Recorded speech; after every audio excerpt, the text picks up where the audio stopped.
in Florida, and Billy Napier needed one, too, against Tennessee, and they got it. We're joined by Edgar Thompson. The Orlando Sentinel covers Florida on 365 Sports. What kind of a lift does that give Billy Napier in the program?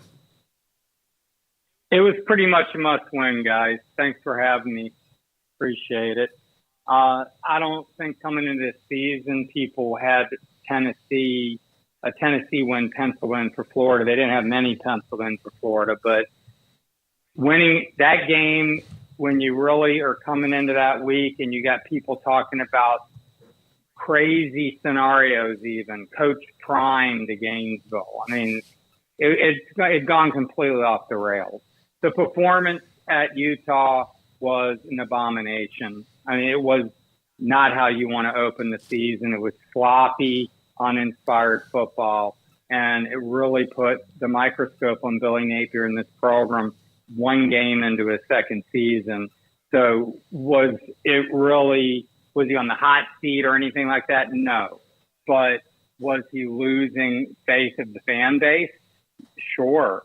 Were the money people at Florida starting to maybe put their checkbooks in their back pockets and take a wait-and-see attitude? Lose to Tennessee? Very likely, from what I was hearing. But, this just energizes everything, and they look good doing it. They just didn't luck out into this game. They outplayed Tennessee. What did you see on the field on Saturday that should buoy fans' hopes for them to string some of these together now? Well, the defense is like night and day. Florida from 2009 to 19, I was writing an item on this, was top 10 in defense 9 of those years. Then starting in 2020, it just fell off the cliff under Todd Grantham. Historically bad that season, ending with 250-point games by Alabama and Oklahoma. And then 2021 was pretty mediocre, but okay, I guess. Last year was horrific on third down, 129th to 131 in the nation, and just breakdowns, poor alignment, just discombobulated on defense. Then you get a 29-year-old coach, Austin Armstrong, to come in here after 2 paychecks at Alabama, where he'd been hired as inside linebackers coach away from Mississippi, Southern Miss, where he served as DC as a 27-8-year-old. And just the energy, the approach, the teaching the defense, just the connection to players. All this stuff just changed from the previous coordinator, Patrick Toney, who's now in the NFL coaching safeties with the Arizona Cardinals. He was phlegmatic. He was, kind of just didn't connect with players and was very cerebral, but obviously didn't communicate well enough to get players in the right spot. Armstrong's chest bumping guys. He's running around, jumping in people's arms. He's a lunatic on the sideline. And plus off the field, stays in touch on a group text and reaches out to players all the time. And one of them yesterday said he's like having a best friend. And when you got a coach like that, you want to play hard for him. And as we know, defense is clearly about talent, scheme, but effort ranks right up there because it's all about pursuit, swarming, and all those kinds of things. And they're doing it so far. I mean, long season ahead, but so far they are just flipped the script on defense. Edgar, how surprised were you by just their overall performance and just like a cross enemy lines type of situation? What were your thoughts on what you saw from Tennessee? Well, Tennessee, the first series just went right down the field against Florida, and they play that tempo. They set kind of a little bit of a pick on one of the plays. It's a good route, but, that pick always gets a little kind of squishy there, like, is it a pick or not? And they scored, boom. And it's like, maybe this defense is kind of not as good as we thought it was going to be. And then they really bore down and held Tennessee in check at a lot of critical moments on fourth down and things like that. But what I really saw from Tennessee was they don't have Hendon Hooker at quarterback because Joe Milton can make some really great throws, but he also seems to miss on some. Certainly doesn't have the running ability Hooker had, who torched the Gators for 112 last year. He was the difference in that game up in Knoxville last year when they beat Florida. But the other thing was just undisciplined. The Swamp, I've seen it before. I've been covering the Gators a long time now. They can rattle guys. I saw Joe Burrow throw 3 picks here in 2018, including a pick 6. Guy had 5 on the entire season, 3 here. Bo Nix fell apart completely here. Fell apart at other places as a freshman at Auburn in 19, but really just awful here. Drew Lock came here in 2016, leading the SEC in passing, threw 2 pick 6s, 39 yards, 18 passer rating. So the Swamp can rattle people. They had 5 false starts the other night. They had an offside on a 4th and 1 when the Gators really weren't going to go for it from their 34, but guy jumped. Just, Milton was rattled at times. They had to take 2 timeouts in their first series of the second half. So the Swamp showed up, and I take it for granted. It's like, I used to live in Albuquerque, and after a while, the mountains are just there, and then someone visits.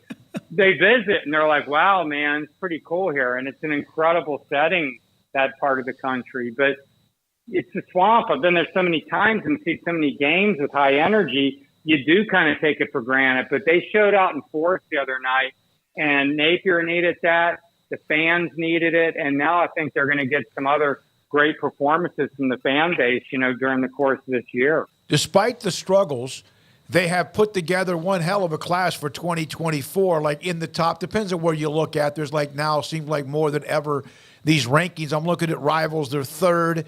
How much of a boost do they don't have a lot of room left, but they do. How much of a boost does beating Tennessee, you think, give them? Tremendous. There are a bunch of recruits there. Part of the challenge is keeping classes, too. You can have the 3rd-rated class here on September, 19th, and I'm not sure what day early signing is. Let's just say it's December 19th. A lot can happen, man, between now and then. A lot can happen on the eve of early signing day in the age of NIL, more so than ever. Guys can flip. So keeping a class is paramount. This is the kind of game that helps you keep a class. You bring your top guys from that class, plus some 2025s and things like that you're recruiting. They see an environment like that. The other thing they see, guys, Billy Napier, man, is playing the guys that earn the playing time. This isn't a status quo thing, or you were here, or we thought you were going to be this and brought you in to be that. Even behind the scenes, and I don't know this for a fact, but I guarantee you they're paying some guys pretty well who aren't playing and maybe getting paid better than some of the guys that are. So you have young players. Jordan Castell, an Orlando kid, started his second game at safety, 10 tackles, 1 pass defense. Well, R.J. Moten, Michigan kid, legacy Gator, his dad was a linebacker in the 80s, Ron. He's not barely playing.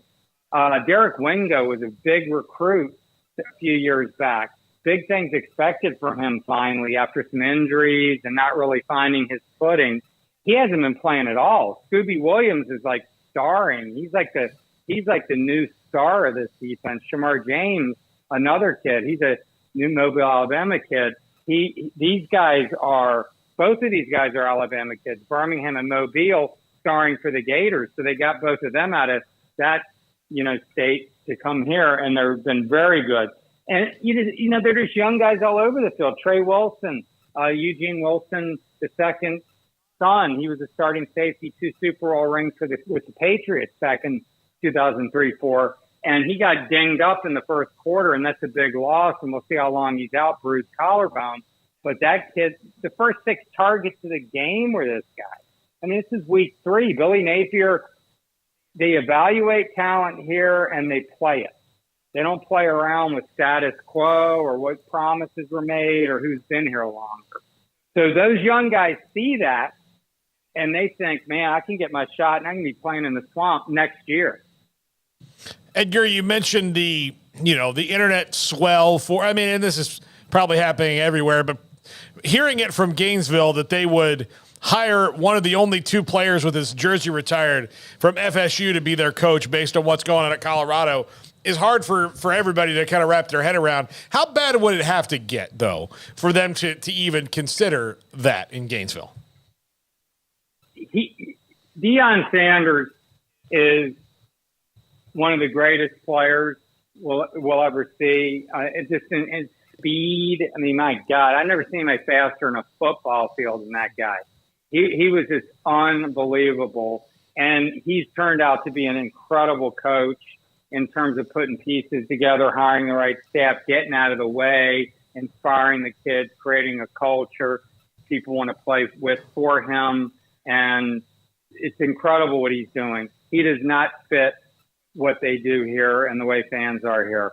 It just isn't the kind of they're not hiring an FSU guy you wouldn't think anyway, but just that culture and cockiness, and that's a Florida thing.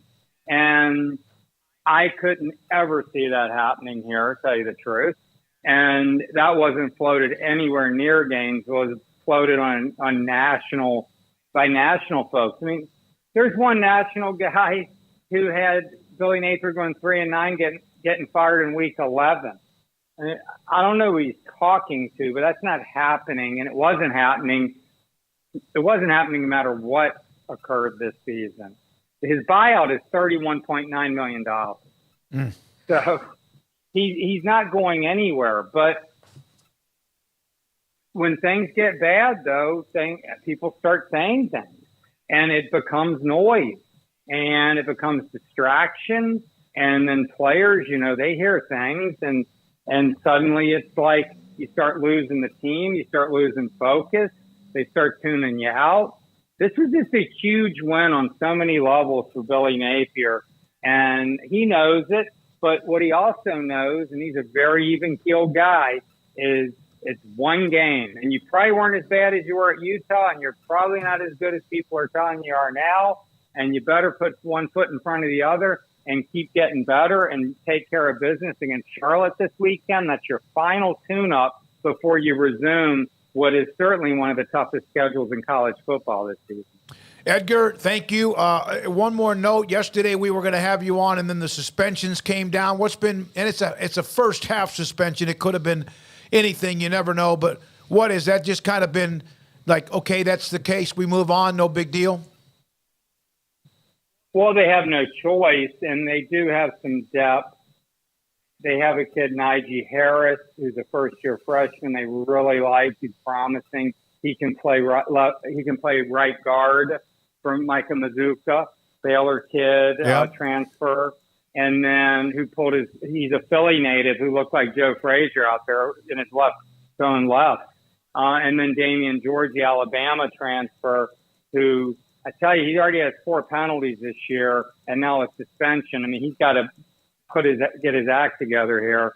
And they got a kid, Lundell Hudson, who's a FIU transfer, 25 starts at that level.